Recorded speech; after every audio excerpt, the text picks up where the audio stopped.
In the final 24 hours of Marilyn Monroe's life, nothing was officially classified as urgent. According to reports filed later, there were no emergency calls, no requests for immediate assistance, no incidents that required intervention. On paper, the system saw a quiet day followed by a normal night. But systems do not record reality, they record decisions. Marilyn spent that last day moving through ordinary routines. Conversations were held, messages were sent, people around her made judgments about her condition, her state of mind, and the level of attention she required. Those judgments mattered more than what was actually happening. Because once a situation is labeled stable, everything that follows is filtered through that assumption.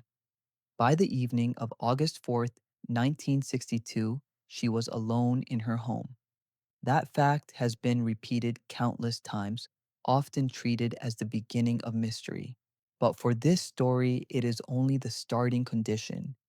Being alone does not trigger a response. Being alone is not an alert, it is a status. During those hours, information existed, phone lines were available, records could have been created, but nothing crossed the threshold that would force a system to change its classification. No action was required because no action appeared necessary. This is where most retellings rush forward. They jump to outcomes, to conclusions, to theories. But the more important moment is earlier, quieter, and procedural. It is the moment when a system decides that what it is observing does not require escalation. Once that decision is made, everything slows down. Attention narrows. Follow ups disappear. Events continue to occur, but they no longer register as signals.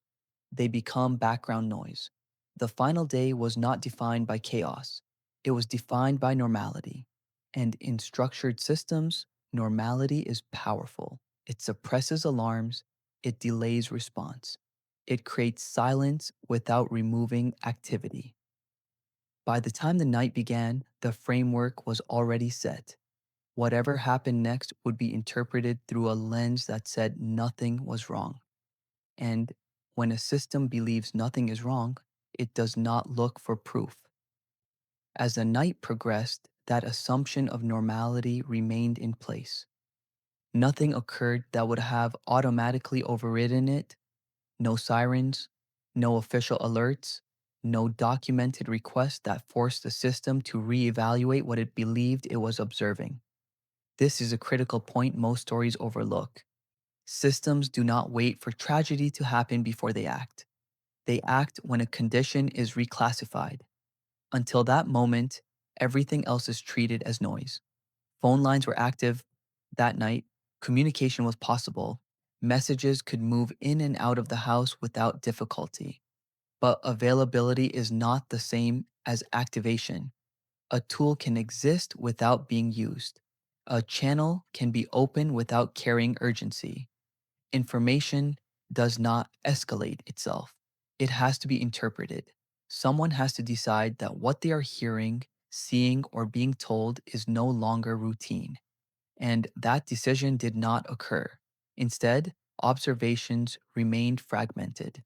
Small details stayed small. Moments that might later feel significant were ordinary in isolation. Without a trigger, they never combined into a signal. Records reflect this absence clearly. There is no sudden spike, no shift in tone, no change in classification. The system continued to behave as if the situation required monitoring, not intervention. This is how procedural silence forms, not through neglect, but through consistency. Each individual choice aligns with the previous one. Each decision reinforces the assumption that nothing is wrong. By the time midnight approached, the structure was locked in place. Whatever happened afterward would be processed through a framework that was already close to escalation. Events could still occur, but they would not change the category. In systems built on routine, this is the most dangerous moment. Not when alarms sound, but when they never do. What followed did not break the pattern, it reinforced it. The hours after midnight unfolded without any formal interruption, not because nothing happened, but because nothing forced the system to reconsider its earlier judgment. This is where the idea of missing records becomes important. Records are not created simply because something occurs. They are created when an action is taken, when a threshold is crossed, when a situation is officially recognized as different from the baseline. Without that recognition, events can pass through a system without leaving a clear trace. That night, there was no moment that triggered a procedural reset. No classification was changed, no new category was assigned. The framework remained intact, and within that framework, silence was interpreted as confirmation. People often imagine systems as neutral observers, passively capturing everything. In reality, systems are filters. They decide what matters by deciding what requires response. Everything else fades into the background, not because it is erased, but because it is never elevated. As time moved forward, the absence of escalation began to shape everything that followed. Without intervention, there were no secondary checks. Without checks, there were no additional records. Without records, there was nothing to review later. This creates a specific kind of blindness, not ignorance, but procedural invisibility. Events exist, but they exist outside the areas the system is designed to examine. By the early hours of the morning, the situation had effectively locked itself in. The same assumptions were still in place. The same classification still applied. Whatever was happening inside that house was no longer being evaluated against new criteria. This is the quiet center of the story, not a dramatic turning point, but a structural one. The point at which the system stopped updating its understanding of reality and began simply carrying its last assumption forward. When Marilyn Monroe was found later that morning, the system finally reacted. But it reacted to an outcome, not to a process.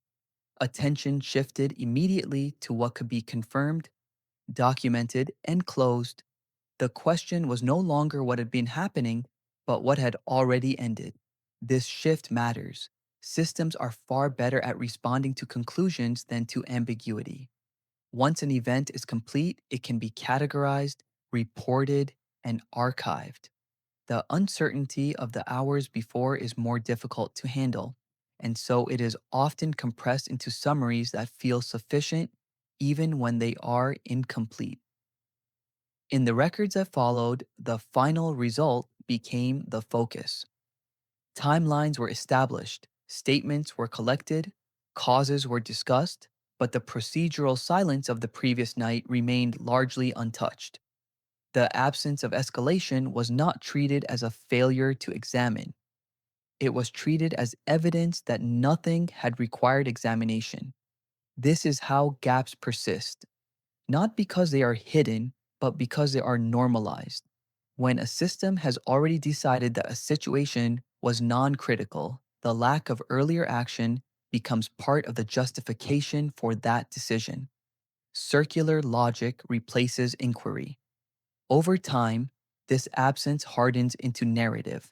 What was not recorded becomes what did not happen. What was never escalated becomes what was never questioned. The system protects itself not through deception, but through consistency. This is why the story is not about a single night or a single person. It is about how systems define relevance, about how they draw boundaries around what deserves attention and what does not, and about how easily those boundaries can turn real events into procedural silence. Marilyn Monroe was not overlooked in the way people often imagine. She was processed, she was categorized, and once that categorization was in place, everything that followed was interpreted through it. The tragedy is not only in what happened, but in what the system decided did not require looking at. Because when the system stops updating its understanding, silence becomes its final output. This is not a story about mystery, it is a story about procedure and about how sometimes the most decisive moment is the one when nothing changes.